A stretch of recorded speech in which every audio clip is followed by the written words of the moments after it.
Bismillah ar-Rahman ar-Rahim. Hello, my dear students. I hope you are okay. As you see today, we will continue chapter number 11, Structuralism. But before we talk about structuralism, let me remind you about chapter number 10, Post-Colonialism.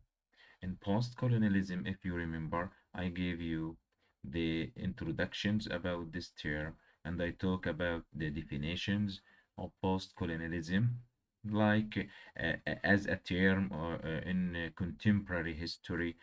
Post-colonialism is applied to denote the immediate time after the period during which imperial power retreated from their colonial territories.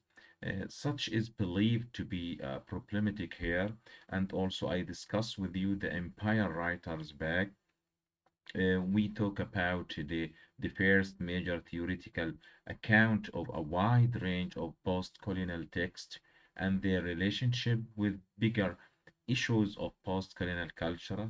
Also, I gave you the historical development and I talk about the historical period or state of affairs representing the aftermath of Western colonialism.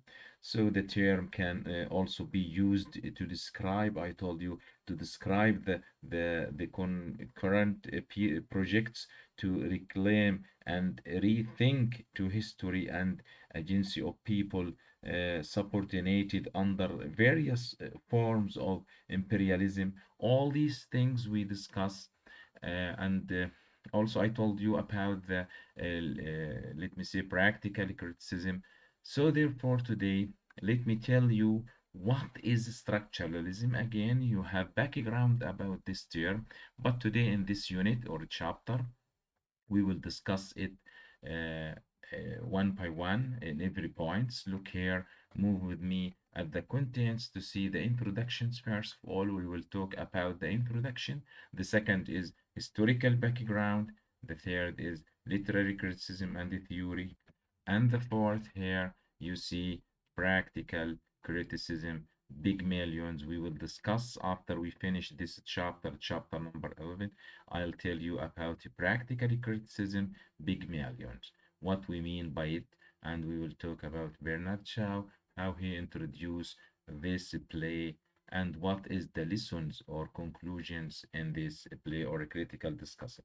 So therefore, move with me here to see structuralism. First slide, we will discuss the introduction. I mean here theoretical applications. And after that, look here what we mean by structuralism. As you see, structuralists believe that every system has a structure and that structures are the real things to lie beneath the surface or the appearance of meaning. So what does it mean? It means that when we say structuralism is a mood of knowledge, is a mood of knowledge of nature and the human life that is interested, this term, interested in relationships rather than individual objects.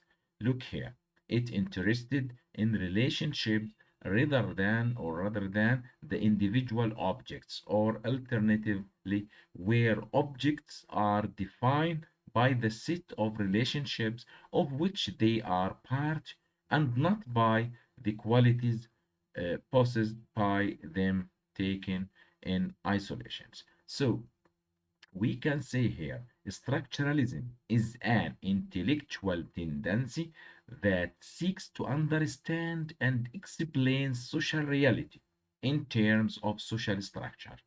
We can say that structuralism is an intellectual, again, tendency that seeks to understand and explain social reality in terms of social structures.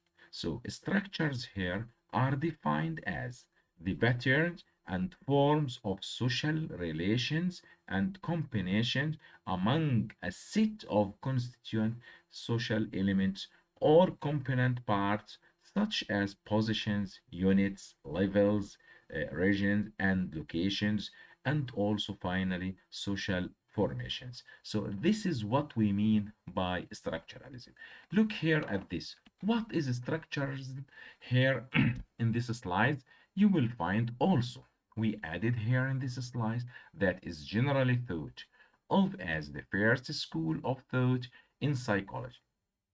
It is a theory that the structures of conscious experience could be understood by analyzing the basic elements of thought and sensations. Now, the second, it attempted to understand the mind as the sum of varying underlying parts, classifying the structures of minds much like chemists, and also classify the elements of natures into a periodic table.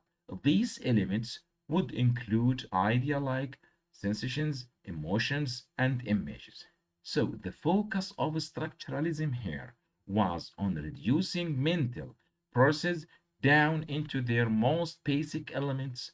Structuralists used techniques such as introspections and to analyze the inner process of a human mind. So this is what is structuralism as a questions and how we can answer about these questions by it. Now, here there is a key points of structuralism. Key points here, the first is structuralist only maps what is there without outside sources. The second, structuralism is all about the interpretations of the text and making connections with it or within it. Pays attention, third, to actual structures of the text, for example, how certain word functions within sentences or paragraph. Finally, language and the structures of word generate the meaning. This is the key points of structuralism and how we deal with it. Now look here, another sections which is historical background of structuralism.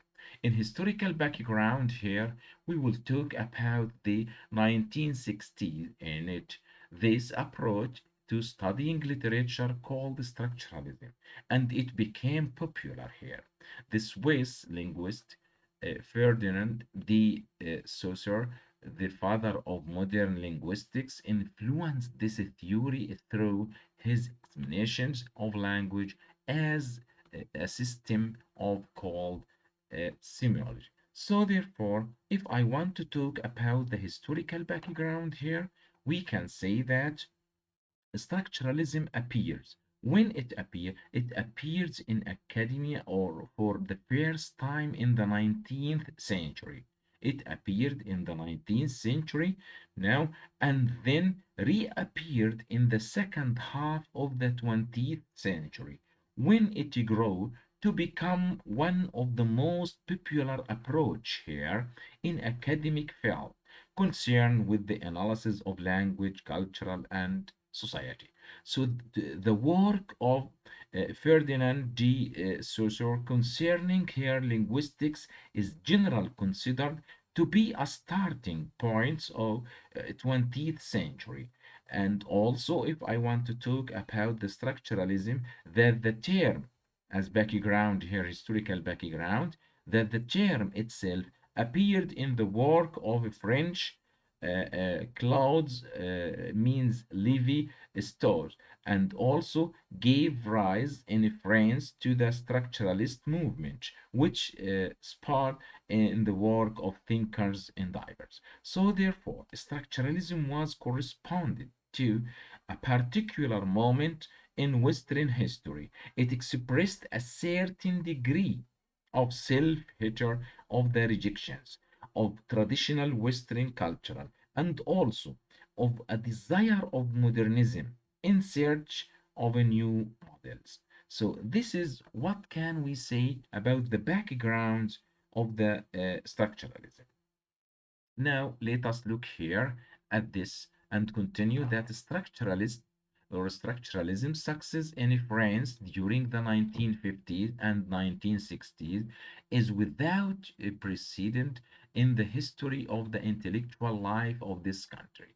The second is throughout the 1940s and 1950s, existentialism such as that propounded by Jean-Paul Sartre, was the dominant European intellectual movement. Structuralism rose prominent in France in the wake of existentialism, particularly in the 1960s. So this is what we mean by the background or historical background of the structuralism. Let us now talk about literary criticism and theory. The first is in literary criticism and theory, you will find that the structuralism is an approach to analyzing the narrative material by examining the underlying invariant structures. For example, a literary critic applying a structuralist literary theory might say that the authors of the West Side Story did not write anything really new because their work has the same structure. So here I can say that in literary criticism here it means that often follows the lead of Vladimir Prob, author of Morphology of the Folk, and in seeking out basic deep elements in stories and myth, so which are combined here in various ways to produce the many versions of the story. So also we can say that as in Freud and Marx, in contrast by transformations grammar, these basic elements are meaning pairing. Structuralist literary criticism, if I want to tell you about it, argue that literary pattern of a text can lie only in a new structure rather than in the specifics of characters development and voices in which that structure is expressed. So here, if you can see that structuralism here, structuralistic literary criticism argue that the novelty value of a literary text can lie only in a new structure rather than in specific of character developments and voice that structures express. Here also I can say that literary criticism often follow the lead of Vladimir Prob and also uh, let me say that seeking out basic deep elements in stories, methods, and more recently, and also combine in various ways to produce the many versions of the story or methods. This is what we mean by literary criticism. Let us here look about structuralist literary criticism. Also, we can say that it is a type of literary criticism that derives from structuralism. It is very important. It lies here. Claude Lévi-Strauss here as a logical consequence of his work or on methods proposed a search for the underlying structures of all narratives in all forms of fictions, including biography and autobiography, travel literature, and so on. So, a structuralist here, critics argue for the possibility of analyzing literary text systematically and scientifically. Structuralists here ignore biographical and historical considerations and stress the study of the text. This is everything about the literary criticism in structuralism or structuralist. Now, this is here in this slide. If structuralism has had an effect on what we do in the reading of literatures, what is it? What happens when one reads structurally? Now, the answer basically here, it means we do our best to transfer the principles of structuralist analysis in other area to our work with literary text. That means now we're answering about this question. That means that we will want to look for structures in literary discourse by looking beyond or below surface features to find instead deeper and more abstract elements that underlie service and to establish both what those basic elements are and what the rules for their combinations are. So this is everything about the literary criticism and theory. Now, this is the time to talk about practical criticism. Now, this is the time also to talk about Pygmalion's George Bernard Shaw. Now you know that I gave you this is as assignments, and I send you 7 questions about the big millions in order to answer these questions, and you do it.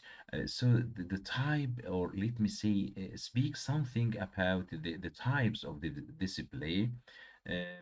This play, Pygmalions, we consider it as a didactic, first of all, play.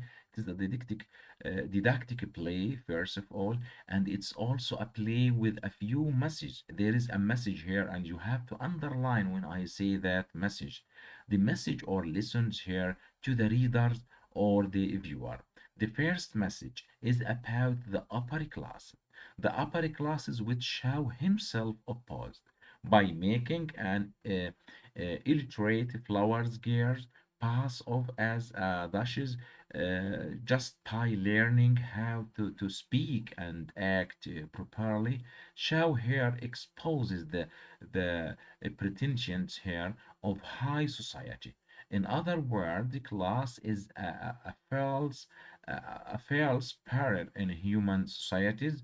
This is the first. So the first message is about the upper class. The second, what about the second message? Another message here, if I want to say that convey in the play, is that the the talented person should be allowed to pursue his or her high vocations or scientific research without getting in emotional turmoil. In emotional turmoil, here creatively, the play suggests may demand to unavoidable salt that may entail a cold way of living, but without leading to the problem of the loneliness. So Shaw himself faced a similar situations, but he solved it by having a friendly marriage in which he said emotions did not play an more important role. Emotions, according to Shaw, Bernard Shaw, did not play an important role to achieve this message. Shaw here had to keep Higgins and Eliza apart in order to achieve this message. When we talk about the emotional turmoil, so to achieve this message, Shaw here had to keep Higgins and Eliza apart. This is in the conclusion, or in the type of the play. Another thing I want to say that it changed. If I want to speak about the main subject of this play, I can say that it consists or build on number one, a change; two, transformation; three, transfigurations, or let me say metamorphosis. Metamorphosis is a main characteristics of Pygmalion. So if I want to talk about the main characteristics of this play, we can say that it built on number one, a change, transformation, transfigurations, metamorphosis, and also all these things we consider as a main characteristics or main idea of this play. And also, I can talk about the humor and satire in this play. Humor and satire in this play. Also, I can say that as a comedy, Pygmalion belongs to the type which called comedy of idea. And here it is very important to understand that this type or this play belongs to the type which called comedy of idea. Comedy of idea, a type that depends for its comic effects on unexpected ideas, I mean here unexpected ideas which are cleverly and humorously expressed and developed instead of unexpected situations, as in romantic comedy or particular humor as in the comedy of humor. So certainly Shaw we consider is the undependable master. We consider him as a master of the comedy of idea. As a typical Shavian also comedy, Pygmalion uses the humor which appeals to our intellect for a serious indeed and didactic purpose. So the attempt to teach and also to reform and the interest in idea are characteristics of Shavian drama and of the comedy of idea, of which Pygmalion is one of its best exponents. So therefore, this is what is the humor or the satire also which is present in this play. So this is a brief summary about this play Pygmalions by Bernard Shaw. We talk about the play as a didactic play, and also we talk about the message one and two. There are two messages of this play. We talk about also the humor and satire in this play. So about the plot and the characters and also the structures setting of this play, you have to read and prepare it well. And time is going to finish now. Before I leave, let me say goodbye and see you.